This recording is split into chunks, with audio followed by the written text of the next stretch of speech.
Anyway, hello everybody. Good morning, good evening, wherever you may be. It is not a great day on this end of things, as you can probably tell by the tone of my voice. I have been battling bronchitis for a couple of days. I don't sound very good. I'm very glad I actually have my voice back today, though. And so Rock and Roll Book Club is going to be a bit interesting and probably a bit short tonight because I don't know how long my voice is going to last for. My name is Dawn Seb. This is the second to last edition of the Rock and Roll Book Club for this year. And this week's edition is I guess this month's edition, because we didn't have the earlier one back at the beginning of the month, is TRANNY by Laura Jane Grace.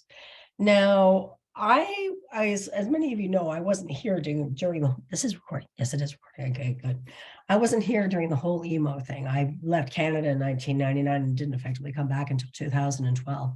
So I missed a lot of the bands from that period of time against me and, Jimmy Eat World and Blink 182 and stuff like that, because those bands had a presence in Spain, but they didn't have like a huge following or stuff. So I didn't really follow those bands.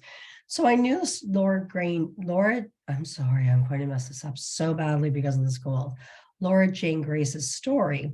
I knew the very vague outlines of it, but it wasn't until I read Dan Ozzi's Sellout earlier back in the year that the whole thing about Against Me's trajectory as a band and how that came together and how the balance was so delicate between the band members. I had no idea that was basically the fuel for a lot of what had happened. To go back, in case you didn't get a chance to see the edition that featured Sellout, it will be mentioned here in the comments below. Laura Jane Grace basically was not born Laura Jane Grace. She was born under a different name, named after her father, who was in the American military. And the family settled after moving around a lot with the military. The family settled in northern Florida around Gainesville when Laura Jane was about 13, I think, years old. And from a very early age, Laura Jane knew that even though she had been born into the body of a man or of a male, that there were things that were moving and impulses that she didn't dare speak of. First of all, because she didn't dare, didn't want to invoke the wrath of her father and get her father violent and mad at her, but also just because there were no words for that. People didn't talk about transgenderism and about gender dysphoria. Trust me, I was there in the 80s and people didn't talk about that. If it was ever addressed, it was always talked about as the shtick of Hollywood movies or as, kind of a punchline of different things, but people didn't actually consider it a valid medical condition. So to have grown up male under those circumstances, especially in the 80s and 90s, when people weren't really open-minded about that, must have been terrifying. And it must have been contributed to a lot of the traumatic pressure that Laura Jane underwent as a younger person, trying to keep it all together, but still not drown within a community and within a family in which she didn't feel like she fit. So the book goes on. It's a fairly, even though it looks kind of thick, it's about 350 pages, I think. 300 pages. This is a book you can knock off in an afternoon because the story flows so well, going into the story about how Laura Jane, in her previous incarnation, I will not dead name her, how Laura Jane forms the first band that comes to become Against Me, and how they go from being a couple of punks in Gainesville High School to becoming a band that toured with Foo Fighters, and how that combination of egos and personalities kind of has to work or does not work and balance well within a band. And what everybody wants, the members who peel off because they realize that they want something different in life, or they're not willing to deal with the economic insecurity of not knowing where the money's coming from one album to the next.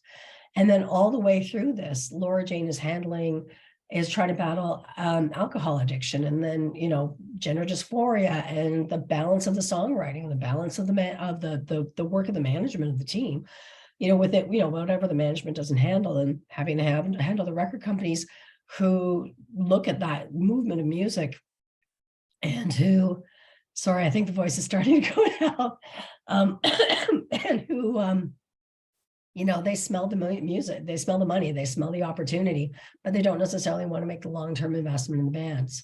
So move ahead to about 2010, Against Me kind of falls apart a little bit.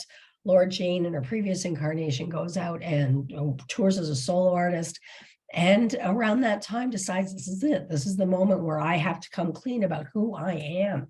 And that's one of the intriguing things about this book. One of the things that really keeps you reading with it is that Laura Jane doesn't pull any punches about what that means to have to fight and to validate your own identity, even when you're not sure about validating it yourself. Interestingly enough, I was reading this book at the same time that I was reading the new book by Gabor Mate, who's a Vancouver physician who writes a lot about trauma and ADD, and that talk about having to repress who you are and how it can manifest in just not even just different behaviors, but just like different, medical conditions, and how, having to hold stuff in, to hold stress in, can really literally tear you apart. So I always had that in mind as I was reading this book. In the end, Laura Jane makes a jump, moves from Florida. She had been living with her wife at the time around St. Augustine, and then moves to Chicago to follow her wife, who then leaves the relationship completely.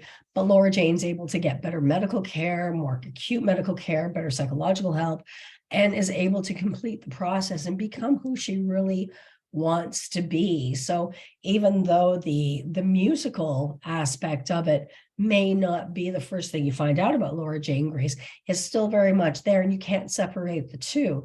Laura Jane is the musician and the person who has been fighting for all these years to get out.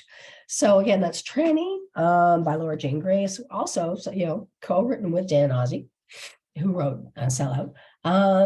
Fabulous book, great read. You could knock this off in an afternoon. I did twice. And as always, if you cannot find it in your local bookstore or your budget is limited, don't hesitate to go to your local library, in Ontario at least. Interlibrary loan will get it into your hands from another library if they don't happen to have the copy in stock in their own holdings.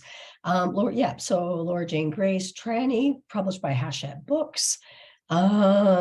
I'm sorry, I'm going to wrap this up really quickly before my voice completely goes or I fall asleep on the keyboard, because one of the next two is bound to happen in the next 5 minutes. So that's the November book. December, I've got one book set for December, and it's actually the book that I wanted to kick the series off with back at the beginning of January, but didn't get a chance to because it is a really dense book. But I think it's going to be an interesting wrap up instead of being an interesting introduction to the books that I programmed for this year. It's going to be an interesting kind of follow up to everything and all the genres and all the different viewpoints that we've had this year. Because in Rock and Roll Book Club, we've covered books by publicists and reporters and guitarists and just people from all over the different specters, like the whole ecosystem of the rock and roll, the rock system. So this will be an interesting book. Major Labels by Kelly Fasana, who's a writer for New York Magazine. The New Yorker, not New York Magazine. A history of popular music in 7 genres, and the genres that we haven't done country in Rock and Roll Book Club, but we've only really briefly touched on hip hop because of the Look at Cadence Weapons book, Bedroom Rapper, last month. But it's going to be an interesting travel through it. He's an excellent writer, and he's one of these writers who. This is not a book that you want to try and get through in an afternoon. It's not meant to do that. It's meant to be something that you go back and read and reflect on. So it's a good one, I think, if you have a music lover in your life who really wants to loves reading books that they can really get their teeth into, and they can reflect and they can debate with themselves. Really, Major Labels is one of the ones you might want to consider. And actually, now that I think of it, I might go ahead and do a video about like the best rock and roll books that you might want to consider giving to your favorite rock and roll fan. So that's Major Labels, A History of Popular Music in 7 Genres by Kelly Fasana. And then just taking a look at the calendar here, we will start again on Tuesday. Yeah, I think I said I was going to do Tuesday, January 3rd. I don't know which book yet. I'm also going to make a video by the end of the month announcing what the books are going to be for the fall, for the winter and spring editions. But I think what I'm going to do is I'm going to change it and just do 1 book a month, because I have to take a course next year that's going to involve a lot of reading. And just need to keep on top of all the reading I should do, as all the reading I have to do. So that's it from me from Rock and Roll Book Club for this time. Look forward to seeing you on December 6th with California. Read on, rock on, stay safe. If you're in Ottawa or in basically the southern part of Ontario for the next couple of days, stay safe and drive safely on the roads. And we'll see you next time. Take care. Bye-bye.